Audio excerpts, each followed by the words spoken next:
Reencuentro, ¿me extrañaste o no, Luisito? No. Ah, bueno, yo tampoco. No, sí.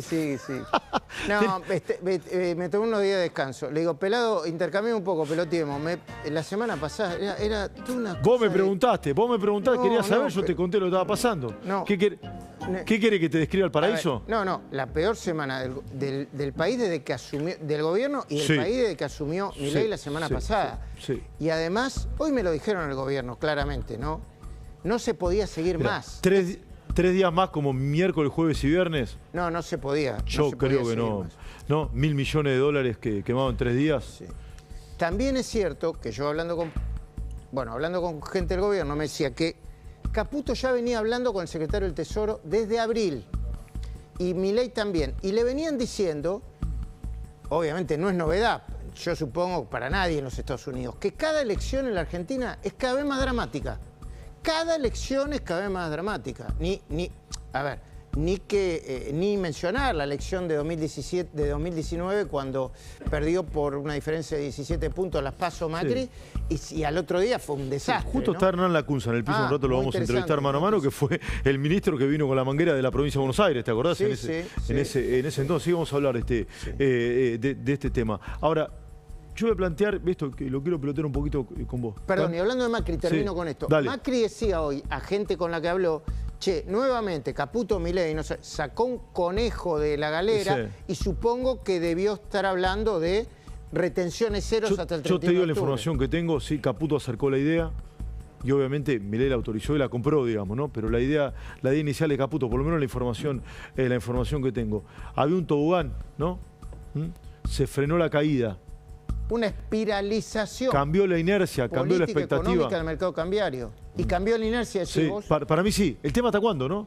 ¿Sí? ¿Hasta cuándo? La Argentina es tan volátil y tan dinámica que es muy difícil. Yo no me atrevo. Muy difícil saberlo, pero sí. No me atrevo a decir. La expectativa cambió. Hoy la expectativa cambió. Sí. Mirá, Luis, el viernes muchos analistas, muchos dirigentes políticos muy importantes, incluso vinculados con el gobierno, describieron un escenario de apocalipsis prácticamente. Y evidentemente acá se conjugaron dos cuestiones que yo creo que el gobierno sabía lo que iba a decir el secretario del Tesoro de Estados Unidos hoy a la mañana. Por eso Adorni hace el tuit antes. Vos fíjate la cronología, ¿sí? Tuit de Adorni, 7:49 de la mañana. Muy temprano. 7:49 de la mañana. 9:50 hora argentina, el tuit de Scott Bessent, del secretario del Tesoro de Estados Unidos. A los 5 minutos, el tuit de Caputo, agradeciéndole al secretario del Tesoro de Estados Unidos. Y a los 2-3 minutos, el tuit del presidente de la Nación. Tuvo todo milimétricamente pensado esto. Y vos fíjate que todo es antes de las 10 de la mañana. La apertura de los mercados, Luis. Claro que sí. Fíjate, todo prácticamente antes de las 10 de la mañana. Empezaron los mercados y empezó a... subir lo que tenía que subir y bajar lo que tenía que bajar. Vos fijate, hoy lo tenés a Lacunza, seguramente te va a decir, jueguen, qué suerte que lo tenés ahí, que tiene mucha información y mucho para interpretar. Pero vos fijate que ni siquiera se conoce el monto. Hizo bien el canciller Gerardo Huerta que no son 30.000 millones. En bajar expectativas o que sean 30.000 millones, pero...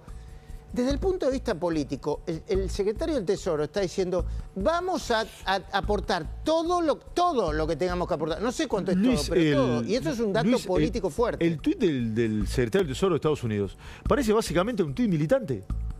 De un dirigente libertario que le dice, che, dale flaco, hacé la Argentina grande otra vez que yo acá te bancamos. Básicamente, yo lo leo de esta manera. Argentina es un aliado sistemáticamente importante de Estados Unidos. En la traducción es sistémico, más que sistemáticamente. Sí. Sistémico. De Estados Unidos en América Latina, esta es la traducción. Bueno, América Latina y Trump sí está dispuesto a hacer todo lo necesario dentro de su mandato para apoyar a la Argentina.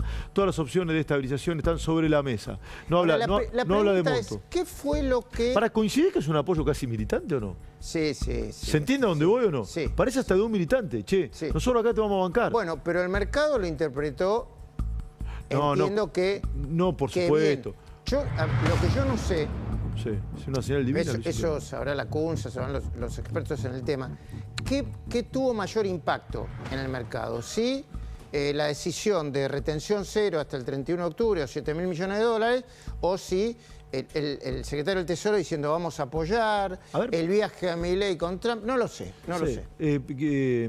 Si me tuviese que inclinar, a ver, en esto nadie tiene los mandamientos y escribió las tablas, ¿no? Sí. Pero si tuviese que inclinar, creo que el apoyo de Estados Unidos, creo. ¿Sabe por qué? Le está diciendo a los bonistas, ustedes van a cobrar. La guita para ustedes está. Bueno, ¿sí? ayer yo Se hablé me con el ocurre. presidente Para, a las y lo 10 de la deci- mañana y Sí. me dijo, de ninguna manera la Argentina va a defoltear. Nosotros vamos a pagar la deuda, pase lo que pase siempre. Sí, y por lo que tengo entendido, el Ministerio de Economía había apuntado un anuncio, ¿sí?, vinculado para los vencimientos de, ayúdame, joven, de enero y marzo, julio. ¿no? Enero y julio, enero y julio. Tenía apuntado un anuncio, no sé en qué habrá quedado todo ello. Emito Caputo forma parte de la delegación porque mañana se va a reunir con la titular del Fondo Monetario Internacional. Mañana es el encuentro con Donald Trump también. Y hay un tema interesante. El canciller argentino está de la semana pasada en Estados Unidos, probablemente preparando todas estas cuestiones, sobre todo, no es bilateral técnicamente, pero el encuentro con Trump y probablemente también la situación con el secretario del Tesoro de Estados Unidos. ¿Sí? Hoy habló el canciller Huerta y dijo, no, 30.000 millones de dólares, ¿de dónde salió esa cifra? ¿Sí? Le puso mantos fríos a eso, mirá lo que decía. Y en esa reunión, digamos, se van a conversar temas que tengan que ver con la relación bilateral, la situación argentina. Obviamente ha habido muchas especulaciones, préstamos de 30.000 millones de dólares. Sí. Eso es absolutamente equivocado, falso. Digamos, no han comenzado negociaciones y además piense que con el Tesoro, si hubiera, se toman ciertos parámetros, entonces nunca hubo un acuerdo ni una conversación seria sobre un préstamo de esa envergadura. Sí, hay un tema también en la agenda de los encuentros de mañana que tiene que ver con el visado, ¿no? Que obviamente entre tanta convulsión política que hay en la Argentina, económica sobre todo, ha quedado en un segundo plano, pero tiene que ver si Argentina va a ingresar en el programa de Estados Unidos para poder viajar a aquel país sin visa. Entiendo que esto también está en la agenda para las reuniones de las próximas horas. Milei habla el miércoles en Naciones Unidas, el viernes se reúne con el premier israelí y después sí ya regresa a Argentina. Yo te digo la verdad, Luis querido, bueno, esto es el ARC 01, rumbo hacia Nueva York, 9 horas. ¿Vos preguntabas recién? 9 horas, ¿no? Entre 8 y 9 horas. El vuelo, ¿no? Entre 8 y 9 horas, ¿no? Entre 8 y 9 horas. Sí, recién preguntaba. ¿Sabés qué me parece bien hasta ahora, no? Siempre puede. Que no haya salido nadie del gobierno a decir, campeón, ¿viste que la teníamos atada? Es que, dale, el mejor ministro de Economía. A ver, yo entiendo por qué lo hacía el presidente Milei, porque decía que quería incentivar a su equipo económico. Pero poniendo las cosas así, da apariencia, o muchos que no comparten eso, lo reciben como una muestra de arrogancia y de soberbia. Mirá, Luis, no lo pudimos hablar contigo porque bueno, estabas en esas horas de descanso. El jueves, una reunión, una cumbre en Olivos, sí, jueves una cumbre en Olivos, en la cual el presidente de la Nación recibió a todos los candidatos, incluso a algunos de sus ministros, Patricia Bullrich y Luis Petri, por ejemplo. Y alguien planteó, porque fue a viva voz, tomaban el micrófono y preguntaban, alguien planteó si era correcto seguir hablando de que el gobierno había sacado más de 10 millones de argentinos de la pobreza, en virtud de que muchas de esas personas no se sentían que habían abandonado la pobreza, pese a que en las estadísticas sí estaban. Y vos fíjate que el gobierno, tengo entendido, no va a volver a hablar de eso. ¿Por qué? Porque es un tema del frío número de las estadísticas, objetivamente verificable, pero que en la calle no se siente. Mirá, ¿sabés cuál es el ejemplo que planteó un ministro en una reunión privada? Hay personas que salieron de la pobreza porque técnicamente, si antes consumían, te invento el número, 50 calorías, hoy consumen 55. Porque antes no podían comprar 10 barras de cereal y hoy la compran. Nada más la pobreza. ¿Se entiende a dónde voy o no? Sí, creo, no sé si en todo el mundo, pero en la Argentina se mide por el nivel de ingresos.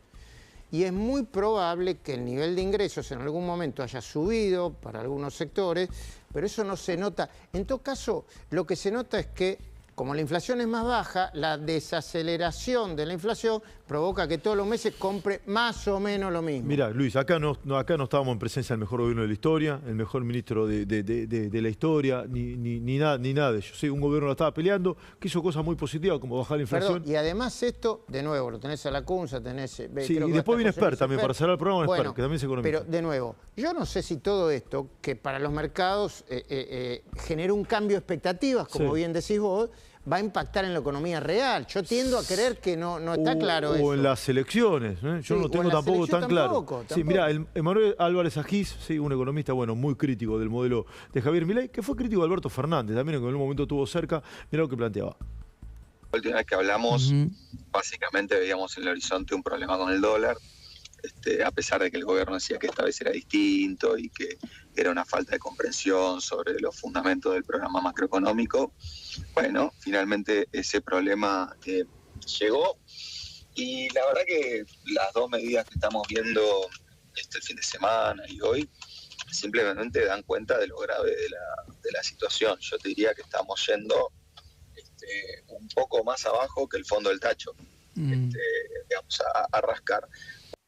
Vos planteaste hipócritas en tu editorial, te escuché, Luis. ¿Lo decías por esto, por ejemplo, o no? No, a ver, yo voy a decir, No, independientemente de lo que diga la CUNSA, claro, pero yo lo sin veo, por personalizar, ejemplo, ¿no? te voy a dar un ejemplo que está la CUNSA acá.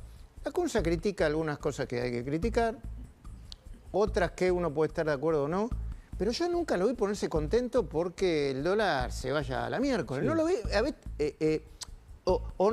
no sé si ahora se va a poner triste. Yo veo que ahora, a ver, algunos, ¿no? Sobre todo la parte destituyente del peronismo, que la tienen atada, se pusieron, salió de una situación compleja el país, no el gobierno que se arregle como puede, ¿no? O los políticos que se arreglen como puede. Salió de una situación compleja y se ponían tristes, la pasaban mal, decían, che, la pucha, y Lustó también, estamos más lejos de volver, ¿entendés? Y Lustó también, te lo pregunto, ¿me escuchás lo que decía el ex ministro de Economía, que también fue embajador de Argentina en Estados Unidos? Dale.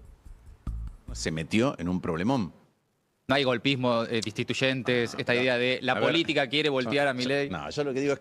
Caputo dijo que, que ustedes en el Congreso querían voltear a Milei. Pero Caputo y Milei armaron un plan económico que es como un Shenga, ¿no? Que es inestable. Y después le van sacando piezas. Dice, bueno, el dólar va a ir a 600. Uy, esta pieza ya no está. El riesgo país se va a derrumbar. Uy, esta pieza no está. La tasa de interés va a ir para abajo. Uy, esta pieza ya no está. Somos un gobierno que no tiene casta. Uy, esta pieza ya no está. Al que roba le voy a cortar la mano. Uy, esta pieza ya no está. Entonces, la verdad es que se metieron en un lugar, diseñaron un plan económico y le dijeron cosas a la sociedad que hicieron que esa torre que construyeron con piezas se vea que es frágil. Consulta, Luis, Martín Lustó fue ministro de Economía, ¿no? Entiendo que la tiene clara, es un tipo preparado, por Dios, no lo estoy cuestionando intelectualmente. ¿Por qué no lo hizo? Es una buena pregunta. Pero espera, porque la tienen clara. Son buenos, pero ¿por qué no lo hicieron? Pero de verdad te lo digo. ¿Me lo estás preguntando? Sí, dale. No. A ver, yo creo que cada uno de los que fracasaron o le fue mal por el contexto tiene que arrancar diciendo, en el momento que estamos nosotros no pudimos hacerlo. Les aclaro, porque si uno lo escucha fuera de contexto, parece que te estuvieran diciendo, che, esto es fácil. Porque además Lustó arranca un gobierno. No es que forma parte de un gobierno como le pasó a la CUNSA, que cuando se iba, viste, que llegó con la manguera, ¿no? A apagar un incendio. Sí, llegó con un gobierno que arrancaba, con un plan, con un proyecto. ¿Por qué no lo hizo? No, eso se le reconoce. Yo, por ejemplo, mirá, obviamente no quiero, vos lo tenés a la CUNSA acá, nosotros tenemos que hacer un pase, pero yo ya lo escuchaba en la CUNSA, que decía, tiene que volver, creo que parte de la obra pública o las rutas, ¿no? Bueno, yo creo que la CUNSA y cualquiera tiene que decir de dónde sale el dinero para hacer eso. O sea, y si el Estado, porque si vos, con un nivel de, rústico lo que digo yo, con un nivel de gasto del Estado, que el 70 y pico, el 80, algunos dicen por ciento, se lo lleva lo social, la estructura social, y lo tenés que pagar sí o sí, ¿de dónde vas a sacar y cómo para la obra pública? O sea, ¿le bajás la guita a los jubilados? ¿Se la quitás a la salud? ¿Se la quitás a la educación? ¿De dónde la sacás? Hay una hipocresía también con la obra pública. Vos recién lo planteabas lo que Perdón, ¿se necesita mejorar las rutas? Sí, no hay ningún tipo de duda. Luis, hay rutas de la provincia de Buenos Aires que están destruidas de que Milei no había nacido. ¿Y de qué habla Kicillof? Si gobernó en la provincia de Buenos Aires, tuvo 4 años Mario Eugenia Vidal, pero siempre gobernó el peronismo. Hay rutas en la provincia de Buenos Aires que están destruidas, Luis. Destruidas. Sí, son responsabilidad del gobierno de la provincia. Están destruidas, insisto, desde que Milei no había ni nacido. ¿Y cuál es el tema? Pero claro, evidentemente siempre echan la culpa a los demás. Te doy una parte más de Lustó, si me permitís, Luisito. Dale. El plan platita de Massa fue en pesos, ahora hay un plan platita en dólares. Y como esos dólares se acaban por un mal diseño del programa económico, los están yendo a buscar. Ya se quemaron la del fondo, ¿sí? Y ahora, a ver, cuando vas al fondo es porque las cosas no te salieron bien. Cuando lo del fondo no te funciona y vas al tesoro es porque las cosas no te salieron bien doble o triplemente. Bueno, acá hay una parte... evidentemente hay cosas que al gobierno no le salieron bien. No hay duda, eso no hay ningún tipo de duda. No, evidentemente. Sí. Pero hay otra cosa que Lustó no la dice y que existe. Yo no creo que toda la explicación de lo que está pasando ahora se deba al riesgo Cuca. ¿Viste que el gobierno le dice riesgo claro. Cuca y adjudica todo al riesgo Cuca? No. Hay las internas políticas, la política incide en la economía mucho, las internas políticas, cómo se pelearon. El riesgo interno. Cómo tratás a tus aliados, el riesgo interno, la idea de que el año pasado vos metiste un montón de leyes y este año te metieron, no sé... 7 goles en 5 minutos al gobierno, ¿no? Bueno, entonces, eso no es solamente riesgo Cuca, ¿eh? Por supuesto que tiene mucho riesgo Cuca y que en la Argentina, hay que decirlo, cuando hay un gobierno no peronista, los peronistas te vuelven loco, no te dejan gobernar, te vuelven loco. Y te elevan la vara de la exigencia, ¿sí? Y con esto cierro el pase, Luis, que no te quiero robar más tiempo, que tengo 2 protagonistas interesantes. Bueno, está la Cunza y viene Spert en un ratito nada más, y además ya vengo con la editorial. Mariano Recalde, candidato a senador en la Ciudad de Buenos Aires, planteaba esto. Todo préstamo debería pasar por el Congreso. Este es un gobierno que no respeta la división de poderes, que gobierna por decreto, que veta las leyes, que no tiene presupuesto, que toma deuda por DNU. Son parte de las cosas que hay que empezar a ponerle un límite a mi ley desde el Congreso, desde la propia institucionalidad. Y un poco se está empezando a hacer. Qué hipócrita, ¿eh? Porque todo lo que le achaca a Milei lo hizo Cristina y Néstor, pero potenciado. Es como si no existiera. Yo no goberné, yo no manejé aerolínea, la hizo pelota, no manejé... Bueno, yo sabés que creo que en la Argentina todos tienen que empezar, cuando empiezan a hablar tienen que decir, miren, yo cuando estuve me equivoqué en esto, no pude solucionar esto, ahora tengo algunas ideas, pero Recalde habla como si no hubieran gobernado. Cristina decía, hay olor a default. Cristina, pregunten, generó el mayor déficit, le entregó a Macri, creo que el mayor déficit que se podía entregar, y después Alberto, Cristina y Massa le entregaron al gobierno de Milei un déficit, no sé, yo no tengo los números, pero la Argentina explotada, al borde de la hiper. Luis, muchas de estas personas tendrían que empezar pidiendo perdón y después haciendo análisis. Para mí sí. Muchas de estas personas que gobernaron la Argentina durante 20 años han transformado en este país, en un país pobre, ¿sí? Con recursos naturales ricos, pero con pobreza estructural, evidentemente algo mal han hecho. Luis, querido, no te robo más tiempo. Gracias por el pase. Gracias a vos. Cambio de expectativas, cambia